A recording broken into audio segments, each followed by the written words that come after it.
Welcome back to Dan Recaps. Today, I'm going to explain the movie Cinderella, released in the year 2015. The movie begins as we meet a real-life version of one of our favorite fairy tale princesses, Cinderella. Ella grew up in her parents' mansion, where her father's family had lived for generations. She spent her days feeding and talking with the animals, especially Gus and Jack. One day, Ella learned that a fairy godmother looked after her just like she looked after the animals on her farm. Her father was a wealthy merchant who often traveled.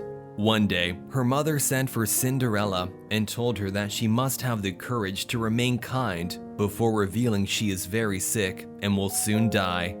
The family shares one last hug as they weep, and Ella's mother dies. We then see Ella has grown into a beautiful young woman who has kept her promise to her mother to always be kind and courageous. Ella's father, however, has grown lonely and unhappy. One day, he tells Ella about a widow he has taken an interest in. Ella is not happy with the idea, but accepts that her father needs someone.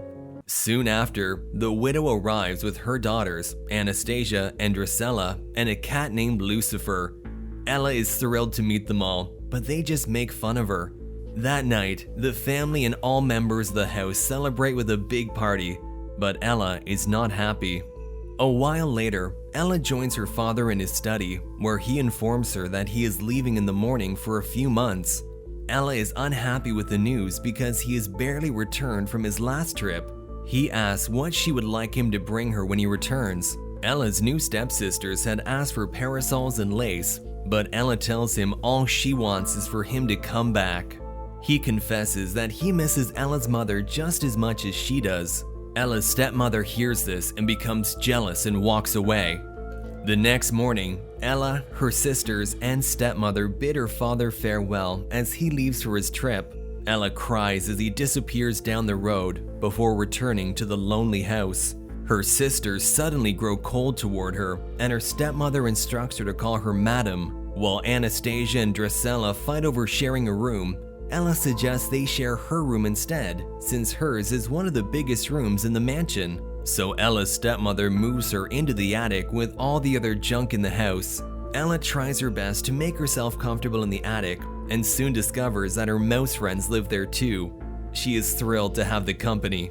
The next morning, Ella wakes up early to do the chores and help the kitchen staff prepare breakfast, while her stepsisters sleep all day. Ella is miserable, and the only comfort she ever has is her father's letters, believing he will return soon and things will get better again. However, one afternoon, Ella and the rest of her stepfamily receive news that her father has died due to illness. Ella's stepmother is devastated, believing their lives are ruined. But the stepsisters are not concerned at all and are only sad they won't get their parasols and lace. Ella bursts into tears as the only thing left of her father is the tree branch she asked him to bring her. Ella's mother dismisses the house staff because there is no longer money to pay them. The stepfamily mistreat her, and since there are no more maids or servants, Ella is made to do all the chores and only given their table scraps to eat. Ella's only friends were the mice, and she treated them very kindly. One night, when the attic was too cold for her to sleep in, she slept by the fireplace instead and ended up with charcoal all over her face. The next morning, while serving them breakfast, her stepsisters and stepmother make fun of her for her dirty face and rename her Cinderella. One afternoon, Cinderella takes her horse into the forest and rescues a stag from the prince and his men. But Cinderella does not yet know who the prince is and just assumes he's an apprentice at the palace where he lives with his father. The prince introduces himself as Kit, but Cinderella refuses to tell him her name. She then learns he is treated much better than her at the palace, and this makes her sad. But Cinderella tells him not to worry about how she is being treated because they must have courage and be kind. The prince is struck by her words and is instantly attracted to her. Cinderella then begs the prince not to hunt the stag anymore. Moved by Cinderella's kindness and words, he agrees. They then ride off along different paths, smiling and looking forward to seeing each other again. At the palace, the prince tells his father about his encounter with the woman in the forest. If he only knew her name. The king, however, tells him he cannot marry a commoner. As a prince, he has to marry a princess. The prince is then prepared for a portrait sitting, which will be sent out as an invitation to a ball, where the prince will choose a bride for himself. The duke scolds him for letting the stag go, but he quotes Cinderella's words that just because something is done, it doesn't mean it should be done. Everyone looks at him, confused. The duke reminds him that theirs is a small kingdom among many great states, and he must marry a princess to keep everything strong. The prince then requests that invitations be sent to all, not just the nobility, hoping that this will be a chance to see Cinderella again. The king agrees, seeing this as a win for both, a ball for the people and a princess for the prince. At the market, an announcement is made that there is to be a ball at the palace in 2 weeks where the prince will choose his bride, and the king has ordered every maiden in the land, be she noble or common, is to attend. Cinderella hears this and rushes home, excited to see Kit again. Meanwhile, her stepsisters are more than thrilled at the prospect of meeting the prince, and their mother charges them with the mission of winning the prince's heart so that they can be free from their enormous debt. She orders Cinderella to hurry to the seamstress to have ball gowns made for her and her daughters, but not for Cinderella. At the palace, the prince is distracted by thoughts of Cinderella during his fencing training. The captain says that if Cinderella is as charming as the prince says, she will surely be able to convince the king to let the prince marry her. That night, as Cinderella mends her mother's old dress to wear to the ball, her stepmother and stepsisters come and tear it apart. Her stepmother orders her not to attend the ball, as she fears Cinderella will ruin her daughter's chances of meeting the prince.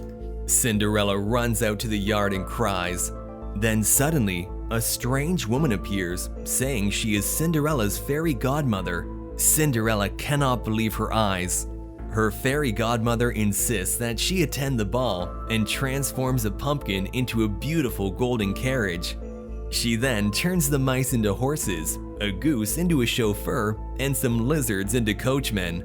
She then warns Cinderella that the magic will run out by midnight, before transforming Cinderella's dress into a beautiful gown with glass slippers. Finally, she casts a spell on Cinderella to make her unrecognizable to her stepsisters and stepmother, and then she hurries off to the ball. The ball is filled with maidens and princesses from near and far, but the prince is only interested in the forest's beauty. Even the king is curious to meet this maiden who had won his son's heart, but it seems like she won't come. Meanwhile, Cinderella's stepmother introduces herself and her daughters to the Grand Duke, hoping to gain the prince's favor, but he is not interested. At long last, Cinderella arrives, the most beautiful maiden at the ball. Everyone wants to know who she is, thinking she must be a princess, but no one knew her name or what kingdom she had come from. The prince is thrilled to see her, and they dance all night. Cinderella's stepmother learns the prince has caught the eye of a princess and storms off in anger. The prince later leads Cinderella to a secret garden and confesses his feelings for her. But before Cinderella could tell him her name, the clock struck that it was almost midnight. Cinderella remembers the words of her fairy godmother and hurries off before the magic runs out.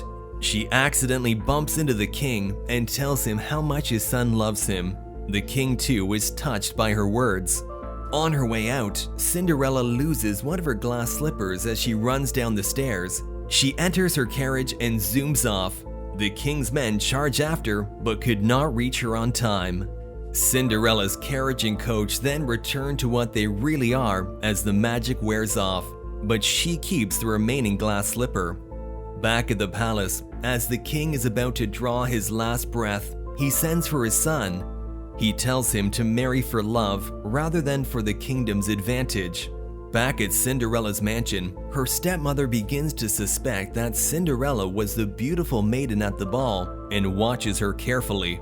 The next day, when the king passes away, the prince makes a decree that the maiden whose foot fits the lost glass slipper would be his bride.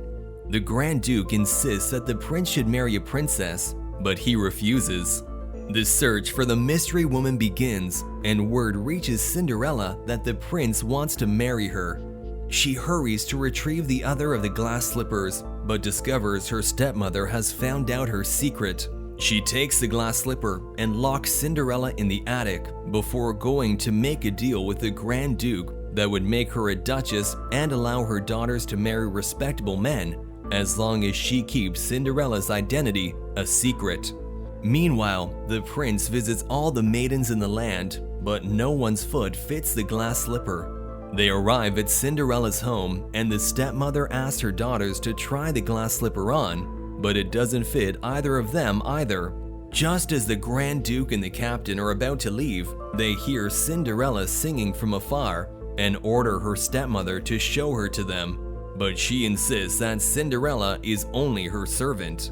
She comes out, but Cinderella's stepmother forbids her from trying on the glass slipper, but the captain insists, using his authority to make it happen. The stepmother becomes angry, knowing her deal with the Grand Duke will soon be void, and she and her daughters will remain in debt and poverty. Cinderella tries on the glass slipper, and it fits. The prince is overjoyed to have found her and asks her to marry him. Cinderella agrees, and before she leaves, she tells her stepmother and stepsisters that she forgives them. However, her forgiveness is not enough to prevent them and the Grand Duke from being banished from the kingdom forever. Cinderella and Prince Kid are wed, and she becomes the queen. The new king and queen are the kindest and fairest rulers of the kingdom, and all their subjects adore them, and they lived happily ever after. That was all from the video. Subscribe for more content like this, and leave a like to help the channel out. Also, leave a comment if you want us to recap your favorite movie. Take care!